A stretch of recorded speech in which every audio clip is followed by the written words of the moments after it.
Pred pár hodinami v diskusnej relácii Markízy sa predseda strany Vzdor ukázal ako presvedčený stalinista, ktorý gulagy prekvapujúco nevníma ako problém.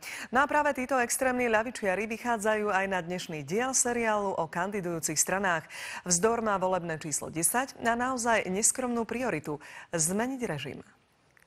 Vítam vás u mňa doma.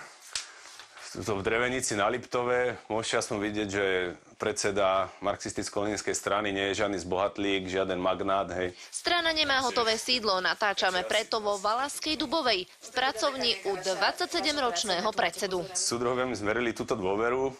Akí sú súdruhovia akože členovia strany? Áno. Vy sa tak aj nazývate. Samozrejme.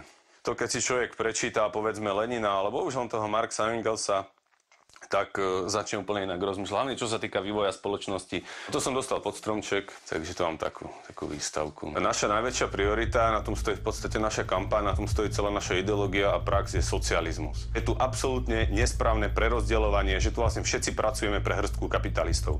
A bez odstránenia tohto najzákladnejšieho rozporu nemáme šancu vôbec sa tu o niečom baviť. Niečo zásadné spraviť neexistuje bez zmeny režimu. A vy nevidíte na tom socializme nič na kritiku? No samozrejme vidím, pretože padol. Vzdor sú prevažne odídenci z komunistickej strany, ktorým sa zdala málo komunistická. Hovoríme jasne o triednom boji, hovoríme jasne o odstránení kapitalizmu. Za túto ideológiu kandiduje v súčasnosti 47 kandidátov. Nás je podstatne viac ako je na tej kandidátke, ale nie každý niekto kvôli práci napríklad tam nekandiduje. Tu máte celkom taký zaujímavý sklad. Áno, tak neviem, ak môžem ukázať, tak no. Máme tu, toto je vlastne odtiaľto začína každá demonštrácia, kde máme svoje vlajky, máme tu megafón, to nesmie chýbať. Raz. Pracujúcim fabriky, pracoviská, kliniky. Napríklad.